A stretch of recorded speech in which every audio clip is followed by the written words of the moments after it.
तो आपका स्वागत है हमारे चैनल फिर से BS ट्रांसलेशन में। मैं ब्रजेश आके आपका फिर स्वागत करता हूँ।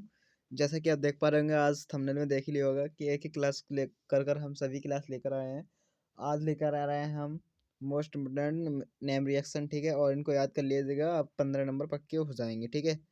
और ध्यान देना है इस बात पे कि न्यूमेरिक जो नेम रिएक्शन है वो कैसे ही पूछ सकती है, मतलब आपको उसमें भी दे सकते हैं। नेम रिएक्शन को क्या नाम है, उसको कहते हैं क्या होता है जब, या कैसे प्राप्त करोगे, ऐसे भी आपको नेम रिएक्शन देखने को मिल सकती है। इस चक्कर से आप लोगों को बता दिया जा रहा है और इस क्लास को पूरे देखिएगा। और क्लास में जो भी होगा न्यूमेरिकल नेम रिएक्शन होगी वो तो अच्छे तरीके से समझाया जाएगा आपको, स्लाइड ले लेकर, ठीक है। चलिए स्टार्ट करते हैं। देखिए, सबसे नंबर 1 पे आती है हमारी कार्बल एमीन अभिक्रिया। ये हट जा बाबू, क्यों दिक्कत कर रहा है। सबसे नंबर 1 पे आती है हमारी कार्बल एमीन अभिक्रिया। और जो कार्बल एमीन अभिक्रिया है उसकी हम बात करें, ध्यान रखना है ये तरीका अगर आप लोग लिख दोगे, जैसे कार्बल का मतलब होता है क्लोरोफॉर्म और एमीन का मतलब होता है प्राथमिक एमीन। आप लोग ये तरीका लिखे आए तो इसका मतलब ये है कि वो थोड़ा एग्जामिनर जो होगा, एग्जामिनर ये समझेगा चलो सही है, मतलब इसके अंदर बच्चे के अंदर करंट है, ठीक है। और वहाँ पर जब नेम रिएक्शन लिखो तो उसके ऊपर टिप्पणी ऐसा आता है कि क्या कार्बल एमीन अभिक्रिया पर टिप्पणी लिखी है, ऐसे आ जाएगा क्वेश्चन, ठीक है। तो आपको ये थोड़ी हिंदी भी लिखनी होगी। क्या लिखना है, हिंदी में कुछ नहीं है, ठीक है, इतना ध्यान रखना। हिंदी में कुछ नहीं है, इतना मैं बता दूँ आपको। क्या लिखना है कि प्राथमिक एमीन, ठीक है, कोई एक एमीन है, प्राथमिक एमीन को क्लोरोफॉर्म व अल्कोहल के साथ गर्म करने पर आइसोसाइनेट प्राप्त होता है। यह विक्रिया कार्बल एमीन क्रिया कहलाती है, ठीक है। कोई सिंपल सी ज़्यादा मतलब हार्ड वाली बात नहीं कर ली इसने, अब आसान सी बात है। मतलब क्या कह रहा है कि प्राथमिक एमीन तो मतलब आर सिंगल NH2 और प्लस क्लोरोफॉर्म CH3Cl, आपको पता ही है। और एल्कोहल KOH, ठीक है, ये होता है पोटेशियम एल्कोहल, ठीक है, जो होता है मतलब एल्कोहलिक बोल रहा है, ठीक है, पोटेशियम हाइड्रो ऑक्साइड। अब देखिए, अब क्रिया कराना है, मतलब गर्म का चिन्ह आपको दे रखा है। गर्म का चिन्ह देने के बाद आपको दे रखा है यहाँ से क्या लेगा, N और C लेगा, ठीक है। ध्यान से मेरा तो सुनते रहना। सबसे पहले हमें बात यह है कि निकालें क्या क्या। आपको देखने को मिला H और 2A, ठीक है। तो हम सबसे पहले H2O निकाल दें, ठीक है, बैलेंस ही बाद में रही। और यहाँ से आपको देखने को मिला KCl निकाल दें, ठीक है, KCl निकाल दिया। बचा क्या, सीधी बात है, आप लोगों को पता है, NC बचा। तुमने निकाल दिया R सिंगल बॉन्ड NC, ठीक है। हमने क्या निकाल दिया, R सिंगल बॉन्ड NC निकाल दिया हमने बाहर। R सिंगल बॉन्ड NC बाहर निकाल दिया, ठीक है, ध्यान रखना। इसके बाद क्या हुआ, R सिंगल बॉन्ड NC और ऐसी को हम क्या कहते हैं, एल्किल आइसोसाइनेट। मतलब एल्किल क्यों लगा रहे हैं, R के लिए हम क्या लगाते हैं, R के लिए एल्किल लगाते हैं, ठीक है। क्या लगाते हैं, एल्किल लगाते हैं, ठीक है, ध्यान रखना। और NC आइसोसाइनेट, ठीक है, आइसोसाइनेट, ठीक है, ध्यान रखना। अब और इसको हम बोलते हैं दम घोटू गैस भी बोलते हैं, ठीक है, ध्यान रखना। हम इसको क्या बोलते हैं, दम घोटू गैस बोलते हैं, ठीक है। चलिए देखिए, दूसरे तरीके से समझना चाहो, एग्जाम्पल करके इन्होंने ले लिया है, या आपको ये लिखना चाहें आप फिर उसमें ये लिख सकते हैं, आप चाहें ये लिख सकते हैं। देखिए यहाँ क्या कराया इन्होंने, एथिल एमीन की क्रिया मैथिल एमीन की क्रिया किससे कराई, क्लोरोफॉर्म से, ठीक है। और KOH सेम वही है। ध्यान रखना, आर की जगह क्या आ गया, CH3 यहाँ है तो CH3 यहाँ आ जाएगा, ठीक है। बाकी सब सेम वही रहेगा। और इसका एल्किल की जगह क्या आ जाएगा, मैथिल आ जाएगा, ठीक है, ध्यान रखना है। जैसे कि यहाँ पर बोला है मैथिल, ठीक है, मैथिल लिखो तो लिख लो, मैथिल एमीन, ठीक है। फिलहाल हम लोग एक तरह एक पेन लेंगे जो टच वाला, तो उससे अच्छा खासा लिखा जाए उसकी कोशिश करेंगे लेने की, ठीक है। चलिए आगे बढ़ते हैं। अगर ऐसे ना समझ में आया हो तो फिर मैं दोबारा से ले लेता हूँ एक बार, ठीक है, स्लाइड पे, ठीक है। कोई दिक्कत हो तो बता दीजिए। देखिए, जैसे कि हम स्लाइड पे लेना चाहें तो दूसरी स्लाइड पे ऐसे ले सकते हैं, जैसे कि बता दे रहे हैं आपको, CH3 सिंगल बॉन्ड NH2 मतलब एथिलेमीन, क्रिया कैसे करा रहे हैं, कैसे करा रहे हैं, CH3 CCl3 plus alcoholic KOH, ठीक है, इससे क्रिया कराना है। तो सीधी बात है, आप लोगों को क्रिया करानी है तो देखिए यहाँ पर निकालना क्या है, H2 निकालना है सबसे पहले, ये ध्यान रखना। और क्या निकालना है, KCl निकालना है, ठीक है। KCl निकालोगे और क्या निकालोगे, CH3NC, मतलब CH3NC, ठीक है, ये निकालना है। अब इसके बाद क्या है, बैलेंसी पूरी करना रह जाता है, ठीक है। बैलेंसी पूरी करेंगे हम लोग, तो क्या करें, KCl कितने हैं 3, ये हमारे पास कितने हैं 3, 3 से मल्टीप्लाई कर दें। चलिए कलर चेंज करके मल्टीप्लाई करेंगे थोड़ा, ठीक है। कितने से कर दें, 3 से मल्टीप्लाई हमने कर दी। इसके बाद यहाँ पर अब कितने H कितने हो जाएंगे 3, मतलब H हमारे पास हो रहे हैं 2H, ये हैं 5, ये हैं मतलब 7, 7 के बाद 7 8 9, ठीक है। 9 9 कहाँ से हो गए, H ये इसमें आता होगा H3 वाले, ठीक है, 3 वाले आता होगा, ये H3 है, ये हट जाएगा एक बार है। देखो H2 3 और 3 के 4, यहाँ पर 3 से मल्टीप्लाई कर दें और 3 से यहाँ कर दें, क्योंकि KCl हमारे कितने हैं 3 है, ठीक है। इस चक्कर से KCl हमारे पास कितने हैं, और ये हमारी हो गई है बैलेंसी पूरी, ठीक है। क्लियर, कहीं दिक्कत हो तो मेरे लिए बता दीजिए, ठीक है। चलिए आगे बढ़ते हैं। देखिए आगे जो स्लाइड गलत ले ली, चलिए चलिए अब दूसरी आती है हमारी सिम्ट अभिक्रिया, ठीक है। दूसरी क्या है हमारी सिम्ट अभिक्रिया, और ध्यान रखना जो पिछली वाली रिएक्शन थी वो हमारी काफ़ी मोस्ट इम्पोर्टेंट है, ध्यान रखना। इसको IMP लिख लेना है 2024 करके लिख लेना, ठीक है। क्या है ये 2024 में आएगी, ठीक है। चलिए देखिए अब है सिम्ट अभिक्रिया। सिम्ट अभिक्रिया कैसे कहते हैं आप जानती है ये बात है, ठीक है। ये क्या है सिम्ट अभिक्रिया, इसकी बताते हैं आपको। कार्बोलिक कार्बोलिक्स, मतलब ऐसे पढ़ना चाहो तो आप ये सकते हो, कार्बोक्सिलिक अम्ल को हाइड्रोजोइक अम्ल के साथ H2SO4 की उपस्थिति में, ठीक है, किसके साथ, हाइड्रोजोइक अम्ल के साथ H2SO4 की उपस्थिति में गर्म करने पर प्राथमिक एमीन प्राप्त होता है, ये अभिक्रिया सिम्ट अभिक्रिया कहलाती है। देखो कहने का मतलब, कार्बोक्सिलिक अम्ल का आपको फॉर्मूला बताओ, क्या था, R≡COOH, ठीक है। और हाइड्रोजोइक अम्ल एसिड का फॉर्मूला होता है N3H, ठीक है। और N3H अगर आप NH3 लिखोगे तो क्या हो जाएगा, अमोनिया हो जाएगा, ठीक है। और N3H क्या होगा, हाइड्रोजोइक एसिड होगा, ठीक है। ध्यान रखना किसकी उपस्थिति में गर्म कर रहे हैं, सल्फ्यूरिक अम्ल, मतलब विज्ञान का राजा के में, मतलब जो रसायन विज्ञान का राजा है वो कौन है, सल्फ्यूरिक अम्ल जो है रसायन विज्ञान का राजा कहलाता है, ठीक है। चलिए अब देखिए इसे, अब करना क्या है उसकी कंडीशन समझ लीजिए। अब क्या बनाता है, सबसे पहले यहाँ पर ध्यान से बात पर चले जाइए, इसकी बात पर क्या कह रहा है, प्राथमिक एमीन, तो सीधी बात है एमीन बनाएगा R≡ NH2, ठीक है, सीधी बात है, ये निकाल दीजिए सबसे पहले R≡NH2, और यहाँ से क्या बचेगा, एक बचा, ठीक है। तो N2 हमने गैस बाहर निकाल दी, और क्या बचा COO, मतलब CO2 गैस बाहर निकाल दी। ये बहुत आसान है सिम्ट अभिक्रिया, और ध्यान रखना सिम्ट अभिक्रिया आना है, ठीक है। ऐसे कर से जो भी हमने नेम रिएक्शन लिए वो हम सब मोस्ट इंपोर्टेंट नेम रिएक्शन लिए हैं, ठीक है, ध्यान रखना। और ये वाली सिम्ट अभिक्रिया जो आना है, ठीक है, ध्यान रखना। कैसे भी आ जाए उसकी हम कह नहीं सकते। या करके अगर आपसे बात करी जाए तो देखिए, या करके हमसे ये कैसे क्वेश्चन कर सकता है, या कैसे प्राप्त करोगे उसके बारे में बता दें हम आपको। देखिए या करके क्वेश्चन कर सकता है, एसिटिक एसिड से मैथिल कैसे प्राप्त करोगे, एसिटिक एसिड से मैथिल एमीन। ध्यान रखना वो बहुत होशियार है जो बैठा है ना, और दुनिया का पाठ पढ़ाने वाला है, ठीक है, दुनिया को चलाता है वो उल्टे सीधे जैसे भी चला रहा है। तो क्या कहेगा, एसिटिक एसिड से कैसे प्राप्त करोगे, एसिटिक एसिड से एथिल एमीन।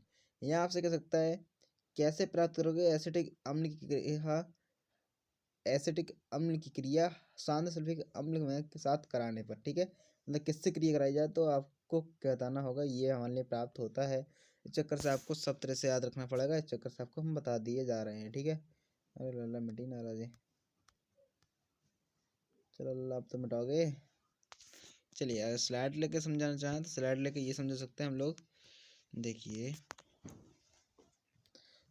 देखिए साइड स्लाइड ले रहे हैं, देखो CH3 मतलब एसिटिक एसिड, ठीक है, COOH प्लस किससे करा रहे हैं, हाइड्रोजनिक एसिड, मतलब सिंगल बॉन्ड उपस्थित किसकी है, विज्ञान की राजा की H2SO4, क्रिया कराएंगे तो क्या बनाएगा, सबसे पहले CO2, ठीक है, प्लस CO2, और क्या निकाल देगा N2 नाइट्रोजन, और क्या निकालेगा हमारे पास CH3 सिंगल बॉन्ड NH2, ठीक है, क्या निकालेगा हमारे पास NH2, टू, क्योंकि एन एच और एच वन निकालेंगे टू तो NH2 निकल आएगा, और यही हमें निकालना था। ठीक है, क्योंकि हमारे हमारे उसने बोल दिया है, जो टिप्पणी है उसने बोल रखा है क्या बनता है, प्राथमिक एन प्राप्त होता है। ठीक है, ध्यान रखना, और इसी को हम बोलते हैं एथिलेमीन। चलिए अब आगे कह रहा है रीमन टीमैन अभिक्रिया। ठीक है, रीमर टीमैन अभिक्रिया। रीमन टीमैन अभिक्रिया क्या होती है वो देख लीजिए। देखो इसमें क्या है, रीमन टीमैन अभिक्रिया में कि फिनॉल से, ठीक है, फिनॉल से CH3 या CCl4, ये मतलब कहने का ये क्लोरोफॉर्म या फिर कार्बन टेट्राक्लोराइड व पोटेशियम अल्कोहलिक पोटेशियम हाइड्रोक्साइड के साथ सैलिसिलिक हाइड्रोहाइड या सैलिसिलिक अम्ल प्राप्त हो, उसे हम क्या कहते हैं, रीमन टीमैन अभिक्रिया कहते हैं। ठीक है, देखिए अब समझ लीजिए क्या कहना चाह रहा है। देखो फिनॉल का फॉर्मूला होता है हमारे पास, लेना चाहो तो ये ले सकते हो, और काय को जो है वो C6H5OH, ये होता है हमारा फिनॉल का फॉर्मूला। ठीक है, यहाँ आप ऐसे लिख सकते हो इसको, फिनॉल को बेंजीन के रूप में ले सकते हैं हम। बेंजीन के मतलब 6 कोने होते हैं, तो 6 कोने का मतलब कार्बन कितने होते हैं हमारे पास, 6 होते हैं। ठीक है, ध्यान रखना कितने कार्बन होते हैं, 6 होते हैं। ठीक है, इसे सबको मिटा देते हैं, अरे मिट जा। ठीक है, कितने होते हैं, 6 कोने होते हैं। इसके बाद ऐसे ही समझ जाइए कि फिनॉल है। ठीक है, फिनॉल कैसे कराना है, CHCl3 मतलब क्लोरोफॉर्म से कराना है, किसके, एल्कोहलिक पोटेशियम हाइड्रोक्साइड के साथ, और गर्म कर रहे हैं। ठीक है, ये बोला है इन्होंने, गर्म करने में मतलब से साथ क्रिया करा हुआ है, गर्म करो, बात एक ही है। ठीक है, तो क्या बना रहा है, सैलिसिल एल्डिहाइड मतलब CH3O, CH और O यहाँ से लेने के बाद क्या बनाया इसने, सैलिसिल एल्डिहाइड बनाया, और इसी को ही हम क्या कहते हैं, रीमन टीमैन अभिक्रिया कहते हैं। ठीक है, आप चाहे ये वाली रिएक्शन दे दीजिए, चाहे ये वाली बना दीजिए। ठीक है, तो कह रहा है कि सैलिसिल एल्डिहाइड प्राप्त होता है, और क्या निकाल देगा, KCl निकाल देगा, 3 मतलब 3 है तो 3 KCl निकाल देगा, और 2H2 बाहर निकाल देगा। ठीक है, इसके बाद इस पर जाइए, इसकी क्रिया किससे कराई हमने, कार्बन टेट्राक्लोराइड से।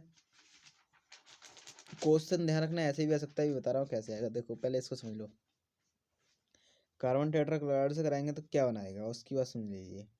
तो COOH यहाँ से ले लें, मतलब सैलिसिलिक एसिड निकालना है। ठीक है, ध्यान रखना, तो फॉर्मूले मेन चीज़ है, फॉर्मूला आपको याद रखना पड़ेंगे। ठीक है, तभी आपको ये संभव है।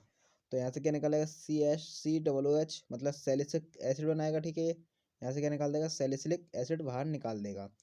और क्या होगा, अब देखिए बात यह है कि हम लोग PPT लेना पड़ रही है।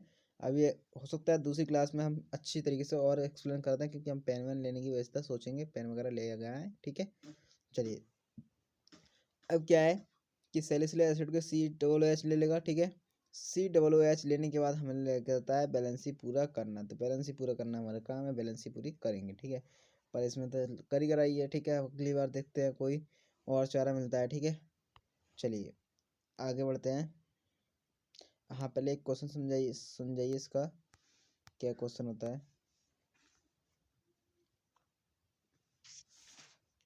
क्वेश्चन आ जाता है, पूछ बैठता है कि बताइए कैसे प्राप्त में पूछा जाता है कि फिनॉल से कैसे प्राप्त करोगे, फिनॉल से सैलिसिलिक एल्डिहाइड। ठीक है, ये पिछली बार आया था कि कैसे प्राप्त करोगे फिनॉल से सैलिसिलिक एल्डिहाइड।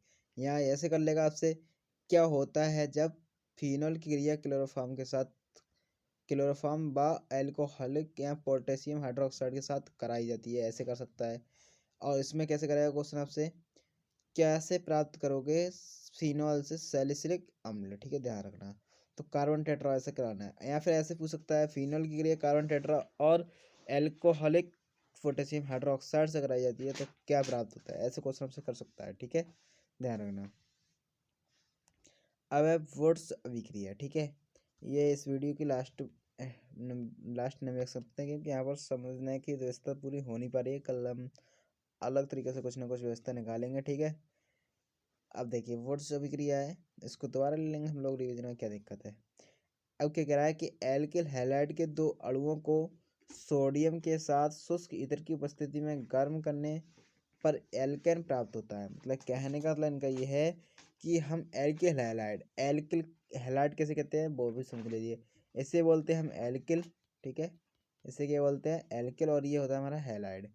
ठीक है, ये क्या होता है हमारा, हैलाइड होता है।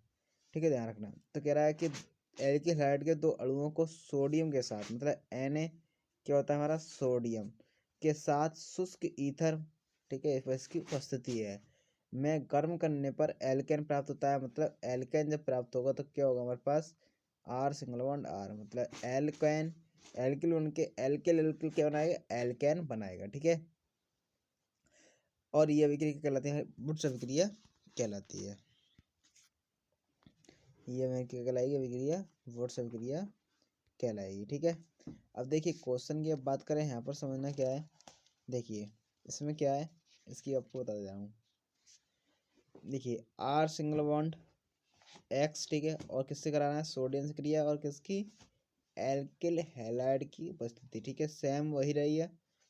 दो अणु ले लेते हैं हम, जैसे कि मान लीजिए हम लोग कोई सॉल्व करने के लिए तो क्या लेते हैं हम, दो। जैसे कि मानते हैं हम लोग कि आर एक्स को हम 2 से मल्टीप्लाई करके ले ले, चाहे आप लोग को बस बताने के लिए, चाहे हम लोग एक्स आर करके ले लें। ठीक है, बात वही है। तो हमने 2 बार लिख लिया इसको। 2 बार लिखने के बाद क्या होगा, आर आर होने लेगा एल्किल। ठीक है, और क्या ले लेगा, NaX, मतलब सोडियम हैलाइड। ठीक है, सोडियम हैलाइड बैलेंस पूरी करने के लिए एक्स कितने हैं, 2 से मल्टीप्लाई करा, 2 से मल्टीप्लाई करने के कारण हमने 2 से है मल्टीप्लाई करा। ठीक है, अब ये हमारी हुई बैलेंसी पूरी हो गई। ठीक है, ध्यान रखना, इस चक्कर से करना ज़रूरी होता है। ठीक है, ध्यान रखना। चलिए ख़त्म करते हैं इसे। अब देखिए यह करके और देख लीजिए क्वेश्चन क्या होता है। ऐसे पूछ सकता है, मैथिल क्लोराइड की क्रिया सोडियम हाइड्रोक्साइड की कराने पर है। ठीक है, यहाँ कैसे प्राप्त करोगे, मैथिल क्लोराइड से एथेन। ठीक है, ऐसे आपसे कर सकता है। तो देखिए आपको बता दें कि 2 अणु लेना है, जैसे कि बताया गया उसमें भी। ठीक है, 2 अणु लेंगे, क्या है, CH3 ठीक है, CH3 सिंगल बॉन्ड CH3, और इसका एथेन नाम कैसे रखेगा, क्योंकि सिंगल बॉन्ड आ रहा है, कार्बन कितने हैं, 2। ठीक है, एथ आ जाएगा, और सिंगल बॉन्ड के लिए एन, तो एथेन। ठीक है, NaCl ले लेगा यहाँ से, तो NaCl ले लेंगे तो क्या होगा, Cl कितने हैं, 2, 2 से मल्टीप्लाई करेंगे तो N कितना है हमारे पास, सिंगल, तो 2 से मल्टीप्लाई कर देंगे, बैलेंस ही हो जाएगी हमारे पास पूरी। ठीक है, ध्यान रखना। इस प्रकार हमारी आज के लिए हम 4 ही नेम रिएक्शन रखते हैं, आगे बाकी क्लास में लिखेंगे। ठीक है, ध्यान रखना। चलिए क्लास को यहीं पर एंड करेंगे, मिलते हैं नेक्स्ट क्लास में। जब तक के लिए बायोडाटा, जय हिंद, जय भारत।